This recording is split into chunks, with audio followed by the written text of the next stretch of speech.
Peri engineering, arts and science, pharmacy, nursing மற்றும் physiotherapy கல்லூரிகள் சென்னை இந்தியாவில் சிறந்த உள்கட்டமைப்பு கொண்ட கல்லூரிகளில் ஒன்று. 100% வேலை வாய்ப்பினை உறுதி செய்யும் சாதனை. ஆயிரக்கணக்கான பிற கல்லூரி மாணவர்களுக்கும் வேலை தந்த பெருமை. பெரி, எங்கள் கண்களில் உங்கள் கனவுகள்.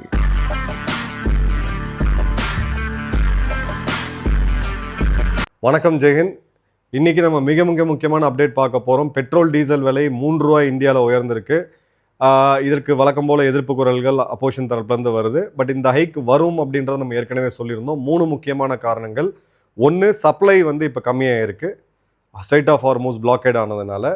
இன்னொன்று, கச்சா எண்ணெயோடைய விலை அப்படின்றது மிக அதிகரிச்சிருக்குது. மூணாவது அப்படின்னு பார்த்தீங்கன்னா, டாலரில் நம்ம ட்ரேட் பண்ணுறதுனால கிட்டத்தட்ட $96 பெர் டாலர் அப்படின்ற அளவுக்கு ரூபாயோடைய மதிப்பும் சரிஞ்சிருக்கு. ஸோ இந்த மூணுமே பார்த்தீங்கன்னா இந்தியாவுடைய பொருளாதாரத்தில் எந்த அளவுக்கு தாக்கத்தை ஏற்படுத்துதுன்னா, கடந்த 4 வருடங்களாக எந்த விதமான ஹைக்கும் இல்லாமல் சீராக போயிட்டு இருந்த பெட்ரோல் டீசல்.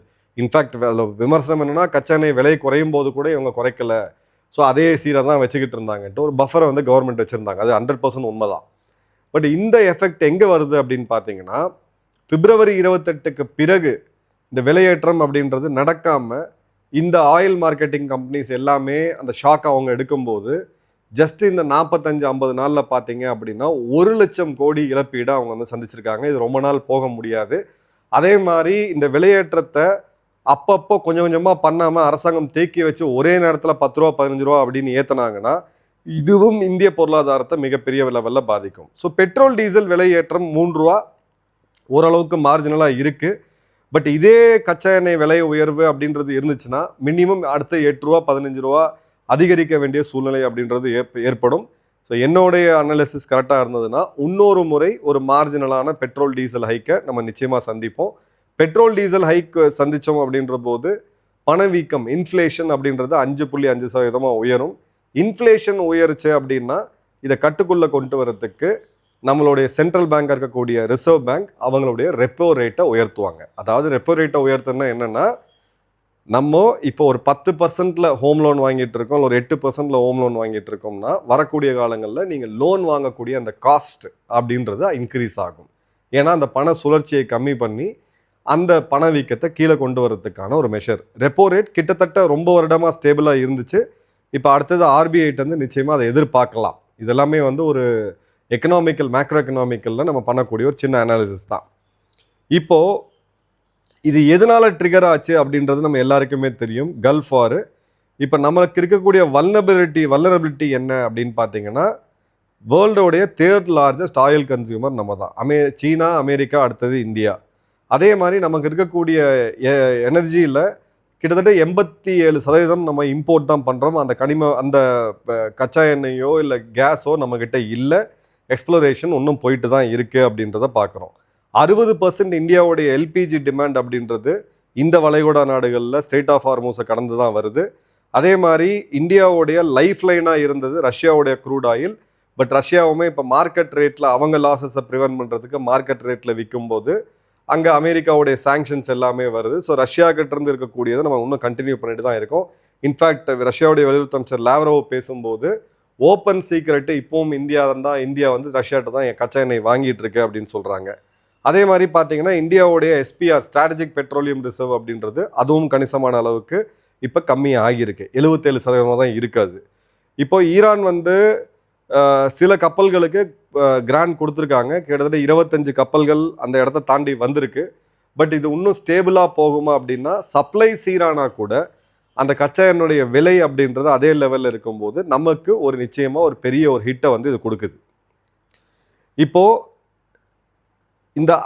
இந்த அண்டர் ரிக்கவரியை நம்ம எப்படி அண்டர்ஸ்டாண்ட் பண்ணணும், இதுக்கு நம்ம ஃபஸ்ட்டு பார்க்கலாம். இந்தியன் ஆயில், பிபிசிஎல், ஹெச்பிசிஎல் மூன்றுமே அரசு நிறுவனங்கள். இவங்க கச்சா எண்ணெயை அதிக விலைக்கு வாங்கும்போது அந்த விற்பனை விலையை ஏற்றணும். எப்படி அரசாங்கம் பால் கொள்முதல் செய்தோ ஆவின், அந்த பால் விவசாயிகளுக்கு விலையை ஏற்றும் போது அந்த விலையேற்றத்தை மக்களாகிய நமக்கும் அவங்க பாஸ் ஆன் பண்ணுவாங்க. ஆனால் இந்த இடத்துல அந்த விலையேற்றத்தை பாஸ் ஆன் பண்ணாமல் இவ்வளோ நாள் பார்த்தீங்க அப்படின்னா அவங்க மேனேஜ் பண்ணிட்டாங்க. இதுதான் அண்டர் ரிகவரி அப்படின்றது. இதில் ஓரளவுக்கு எக்ஸைஸ் டியூட்டியை கம்மி பண்ணி இந்த நஷ்டத்தை மத்திய அரசாங்கம் ஈடுகட்டியிருக்காங்க. பட் பிரச்சனை என்னன்னு பார்த்தீங்கன்னா, நம்ம வாங்கக்கூடிய பெட்ரோலில் கிட்டத்தட்ட 22 ரூபா அளவுக்கான ஜிஎஸ்டி, இந்த வேட் அப்படின்றது மாநில அரசுலேருந்து வருது. இப்போ மாநில அரசுகள் கம்மி பண்ணுமா அப்படின்னா, மேபி இப்போ எலெக்ஷனை நோக்கி அடுத்த ஏதாவது ஒரு ஸ்டேட்டு போச்சுன்னா அது பிஜேபியோ இல்லை பிஜேபி அல்லாத அரசாங்கமோ கம்மி பண்ணுறதுக்கான வாய்ப்பு இருக்குது. தமிழ்நாட்டை பொறுத்த வரைக்கும் இது கம்மியாகிறதுக்கான வாய்ப்பு இல்லை. ஏன்னா நம்ம வெல்ஃபேர் ஸ்கீம்ஸ்க்கு அடுத்தடுத்து கமிட்மெண்ட் கொடுத்துட்டு ஆட்சியாளர்கள் போகிறாங்க. இப்போ இருக்கக்கூடிய அரசாங்கமே எக்கச்சக்கமான வெல்ஃபேர் ஸ்கீம்ஸை கொடுத்துருக்காங்க. 1,00,000 கோடி அப்படின்றது வருஷத்துக்கு தேவை. இப்போ இந்த சமயத்தில் இவங்களால் அந்த வேட்டை கம்மி பண்ணி பெட்ரோல் டீசல் விலையை கம்மி பண்ண முடியுமா அப்படின்னா கண்டிப்பாக அதை அவங்க பண்ண முடியாது, பண்ணவும் மாட்டாங்க. இப்போது இந்த அண்டர் ரிக்கவரி அப்படின்றது ஒரு நாளைக்கு சராசரியாக பார்த்தீங்கன்னா 1,700 கோடி அளவுக்கு போகுது. குமுலேட்டிவ் லாஸ் இந்த கடந்த 10 வாரத்தில் அப்படின்னு பார்த்தீங்கன்னா 1,00,000 கோடியை ஏற்கனவே தாண்டி இருக்குது. ஸோ இந்த இடத்துல யுஏஇயில் விலையேற்றம் அப்படின்னு பார்த்தீங்கன்னா 52%, அமெரிக்காவில் விலையேற்றம் அப்படின்னு பார்த்தீங்கன்னா யுஏஇயில் 42, அமெரிக்காவில் 52. நம்மளது சராசரியாக ஒரு 100 ரூபா பெட்ரோல் டீசல் அப்படின்னு வச்சா கூட 3 ரூபா அப்படின்றது 3% தான். பட் இது சஸ்டெயின் ஆகுமா அப்படின்னு கேட்டிங்கன்னா சஸ்டெயின் ஆகாது. ஒரு சிறு விலையேற்றத்தை நம்ம கண்டிப்பாக எதிர்நோக்கி தான் ஆகணும், ஏற்றுக்கிட்டு தான் ஆகணும். வேறு வழி இல்லாமல் ஒரு சூழ்நிலை அப்படின்றது இருக்குது. இப்போ இந்த இடத்துல இந்த கிரைசிஸ் அப்படின்றது 2 வகையாக இப்போது பண்ணலாம். இப்போ இந்த லாஸை கம்மி பண்ணணும் அப்படின்னா 3 வகையாக பண்ணலாம். ஒன்று நேரடியாக இந்த காஸ்ட்டை அப்படியே கன்சியூமர் ஆகிய மக்களாகிய நமக்கு பாஸ் பண்ணுறது. அப்படி பண்ணாங்க அப்படின்னா இது பொலிட்டிக்கலாக பேக் ஃபயர் ஆகும். அரசாங்கத்தை ஆட்டங்காணக்கூடிய அளவுக்கு ஒரு பிரச்சனையாக போகும். அதே மாதிரி பார்த்தீங்க அப்படின்னா எதிர்க்கட்சிகள் இது ஒரு மிகப்பெரிய பிரச்சனையாக எடுத்துப்பாங்க. இது தவிர இது பணவீக்கத்தை நோக்கி நகரக்கூடிய ஒரு பிரச்சனையை உண்டு பண்ணும். 2வது ஆப்ஷன் அப்படின்னு பார்த்தீங்கன்னா கவர்மெண்ட் சப்சிடியை கம்மி பண்ணுறது, அதாவது அதிகப்படுத்துறது, எக்ஸைஸ் டியூட்டியை கம்மி பண்ணுறது. இது பார்த்தீங்க அப்படின்னா 2 தாக்கத்தை மத்திய அரசுக்கு ஏற்படுத்தும். ஒன்று ரெவென்யூ லாஸ், வருவாயில் போகிறது. அதன் பிறகு பார்த்தீங்க அப்படின்னா ஃபிஸ்கல் டெபிஷன் சொல்லி நிதி பற்றாக்குறையை உருவாக்கும். ஆப்ஷன் 3 அப்படின்றது இந்த ஆயில் மார்க்கெட்டிங் கம்பெனிஸ் இந்த ஹிட் அவங்க நேரடியாக எடுத்துக்கிட்டாங்க அப்படின்னா இந்த நிறுவனங்கள் எல்லாமே பப்ளிக் நிறுவனங்கள். இதில் லட்சக்கணக்கான பொதுமக்கள் முதலீடுகள் செஞ்சுருக்காங்க, பல நிறுவனங்கள் செஞ்சுருக்காங்க. அவங்களுடைய பேலன்ஸ் ஷீட் நெகட்டிவில் போச்சு அப்படின்னா அதுவும் இந்த நிறுவனங்களுக்கு ஒரு பெரிய பிரச்சனையாக உண்டாகும். இப்போ இந்த இடத்துல 80 ரூபா 70 ரூபாலேருந்து $80 இருந்த பேரல் அப்படின்றது இப்போ $100 $120 வரைக்கும் பீக் போனதை நம்ம பார்த்தோம். வேர்ல்டு பேங்கோடைய ஃபோர்காஸ்ட் அப்படின்றது அவங்க 2026க்கு என்ன ப்ரெடிக்ட் பண்ணாங்கன்னா $86 பெர் பேரல். இது $69 பெர் பேரல்லேருந்து 2025க்கு அதிகமாக இருக்குது. இது வேர்ல்டு பேங்க் சொல்கிறது என்னென்னா இந்த போருக்கு பிறகு என்ன ரேட் இருக்கும்னு சொல்கிறாங்க. ஸோ அதுபடியே எடுத்தால் கூட கிட்டத்தட்ட ஒரு $17 அப்படின்றது இன்க்ரீஸ் ஆகிருக்கு அப்படின்றத பார்க்குறோம்.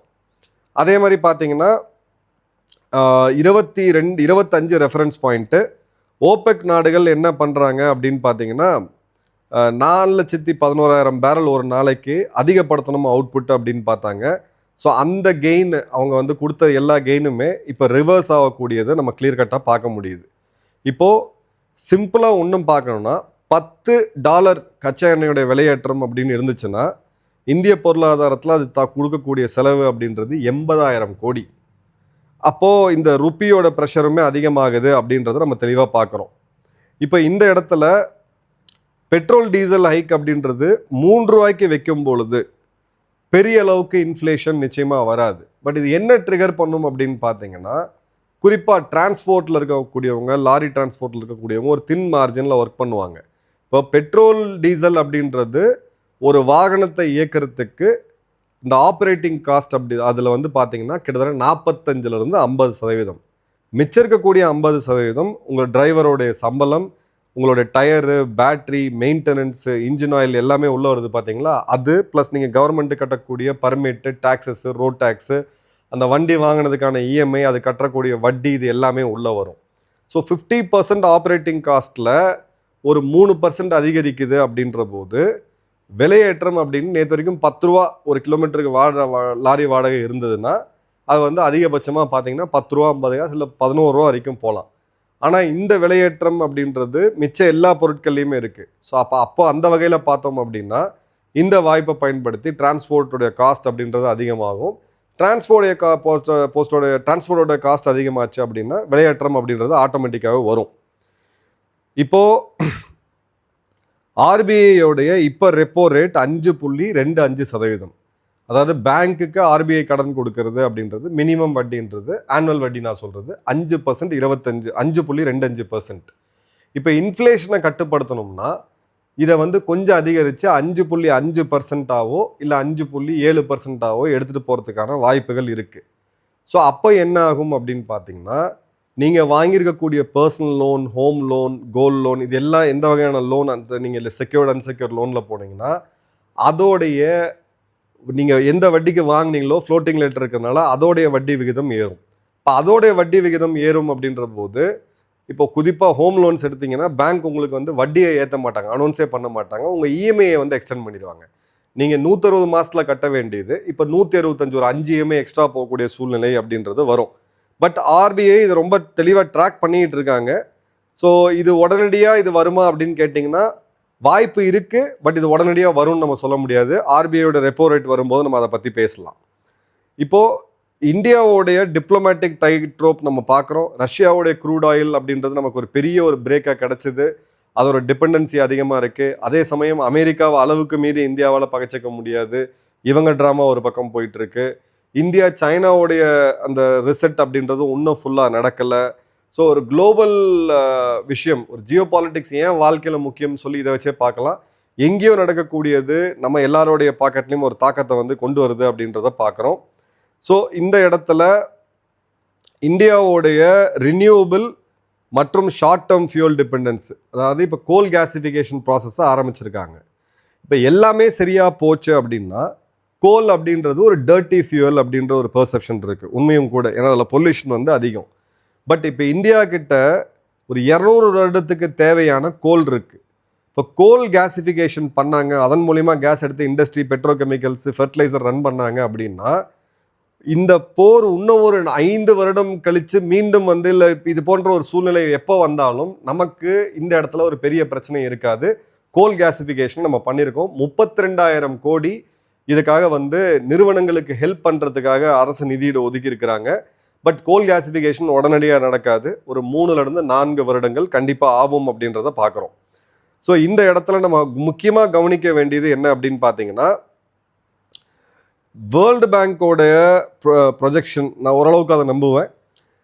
2026 $86 per barrel அப்படின்றதும், அதே மாதிரி பார்த்தீங்க அப்படின்னா இதோடைய அட்வர்ஸ் சினாரியோ அதிகபட்சமாக $115 per barrel அளவுக்கு போகிறதுக்காகவும், அதே மாதிரி டெவலப்பிங் எக்கனாமி இந்தியா பிரேசில் போன்ற டெவலப்பிங் நாடுகளுக்கு இன்ஃப்ளேஷன் அப்படின்றது பணவீக்கம் 5.1%, ரொம்ப அட்வர்ஸாக போச்சுன்னா 5.8% வரும்.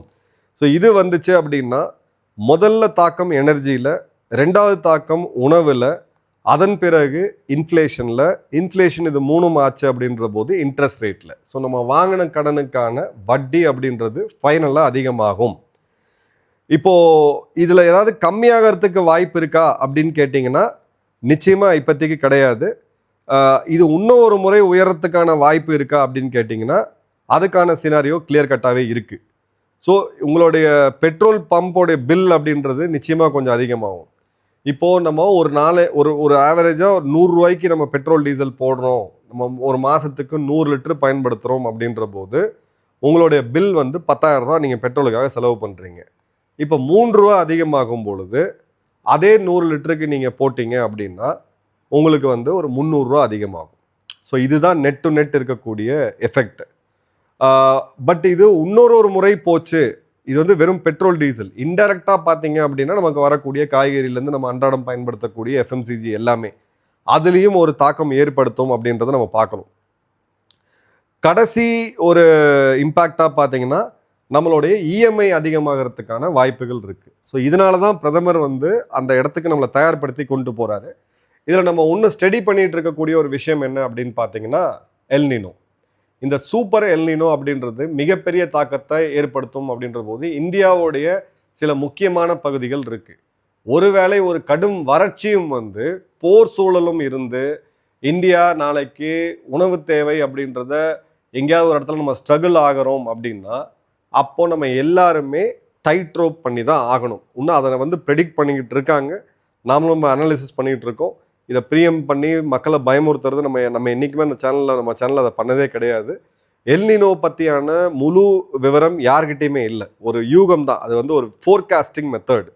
அந்த ஃபோர்காஸ்டிங்கில் எவ்வளோ தூரம் கரெக்டாக வரும் அப்படின்றது தெரியல. 1887 வந்துச்சு, இப்போ மீண்டும் ஒரு முறை வரும்னு சொல்கிறாங்க. பட் இதோட எஃபெக்ட் என்ன அப்படின்றத கொஞ்சம் வெயிட் பண்ணி பார்க்கலாம். இப்போ வரைக்கும் டச்வுட் கடவுளோட அருளில் பருவமழை ஆரம்பிச்சிருக்கு, கரெக்டாக தான் போயிட்டுருக்கு. பட் அதுக்கும் சேர்த்து நம்ம ப்ரிப்பேர் ஆகணும். சேர்த்து ப்ரிப்பேர் ஆகும் பொழுது நம்ம சில பேசிக்ஸு ஃபியூவல் சேவிங்லேருந்து எல்லாத்தையும் பண்ணி தான் ஆக வேண்டிய கட்டாயம் இருக்குது. அதை தான் பிரதமர் நாட்டு மக்களை ப்ரிப்பேர் பண்ணுறதுக்காக சொல்லியிருக்காரு. இன்னொரு டீட்டெயில் வீடியோவில் மீண்டும் சந்திப்போம். நன்றி, வணக்கம், ஜெய்ஹிந்த்.